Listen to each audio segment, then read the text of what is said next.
a lot going on in downward facing dog, and we do this pose a lot and very rarely break it down. I'd love to talk about just a few main points in downward facing dog that will help you to find more strength and stability in the pose and more sustainability in your practice. One thing, since we're weight bearing, we want to make sure that we spread our fingers wide, but relax the thumb. So the fingers are spread, but don't spread that thumb wide. The reason being we have what's called a saddle joint there, and we don't want to damage that joint. And pulling the thumb open too much and putting weight on it can do that. So relax the thumb, but spread your fingers. Root into all four corners of your hand so the weight is evenly balanced. For the wrist, a lot of times you'll hear people say your middle finger pointing forward. Possibly. The thing is all of our skeletons are different, and really it depends on your body. What you want to find more is a positioning that feels comfortable for you. And we generally want to minimize our wrist deviation side to side. So generally neutral somewhere in the middle. If that means pointing your fingertips out a little bit or in a little bit, that might be better for you.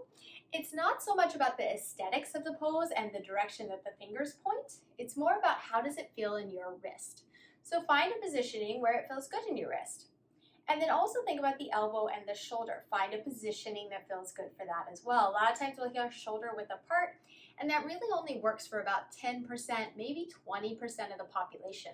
For most people, slightly wider than the shoulders or kind of lined out with the outer edge of the shoulders, something like that will be a lot better, and turning the fingertips out. Again, remember, it's about what it feels like in your body because your skeleton is unique. And teachers don't have x-ray vision. I can't see how your elbow is put together and how your shoulder is put together. And so really what we need to do is use your body, the sensation in your body as a guide instead of the way it looks.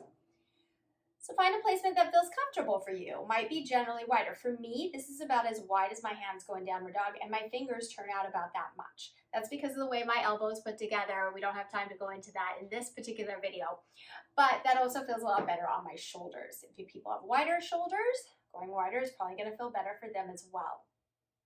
When we take our hands too narrow, what starts to happen is we do what's called internal rotation. We'll start to shrug into the shoulders, and we'll start to kind of get this positioning. And we'll start to possibly feel that in the neck, a lot of compression up into the trapezius muscle here. And a lot of times teachers will say, pull the shoulders away from your ears, which we actually don't want to do in downward facing dog. And the reason the shoulders are coming up in the first place is because they've got their hands too close. Or if we took their hands a little wider for them, turn their fingertips out a little bit wider, it would release some of that tension.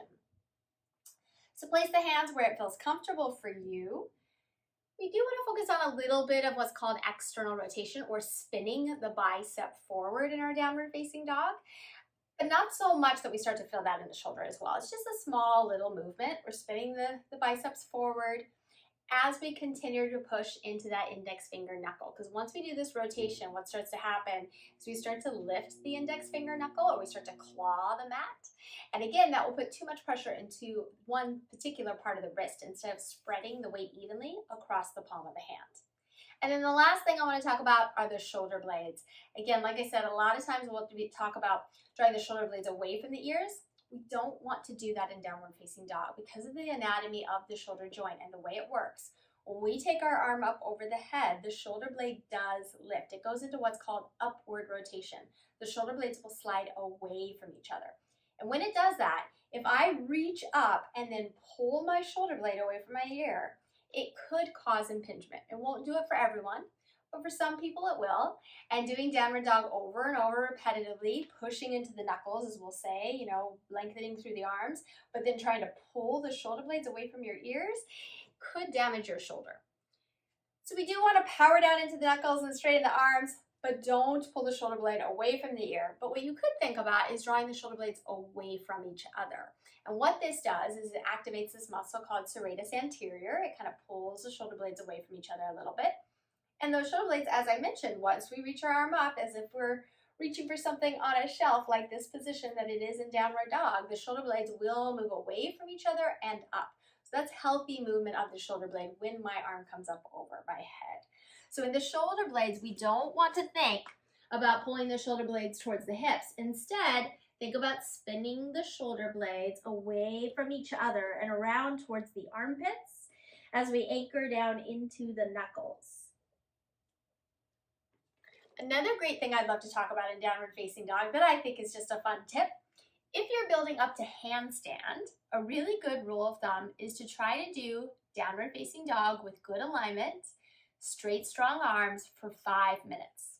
If you can do it for 5 minutes, you've built up a lot of strength, a lot of shoulder strength, arm strength to start to work on your handstand. So if that's something you're playing with, try that. One last tip in downward facing dog. As a general rule, we want to have the weight even between the hands and the feet. And sometimes we shift our weight forward a lot into the hands. We start to get kind of more this planky shape.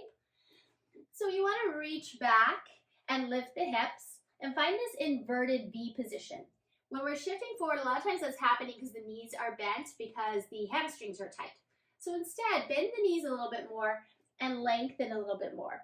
However, we don't want to go too far. If you're a little bit more flexible, we can also go too deep, pushing the chest towards the knees and overextending in the shoulder and into the spine. So think more about this even V, weight even-ish between the hands and the feet, and finding that inverted V. But again, remember, it's not about the way the pose looks. It's about how it feels in your body. It's not going to hurt you to be shifted forward into the hands a little bit more with that plank-ish version. The only challenge there is you're not getting as much of a stretch through the hamstrings. But that's okay if your hamstrings are tight anyways. There's other ways to stretch out the hamstrings. And that shape won't hurt you. So don't get super wrapped up and militant about the look of the pose, the direction the fingers point. Instead, think more about how does this feel in my body? If it feels yucky in the shoulder, take the hands wider, turn the fingers out a little bit. Totally fine. If it doesn't feel so great in the lower back, then play with bending the knees or shifting the weight into the hands or the feet a little bit more. Let your body and the sensation in your body guide you, because all of our skeletons are different. We're all unique, and not all of our downward facing dogs are going to look the same. That's a good thing. Have fun and let me know if you have any questions.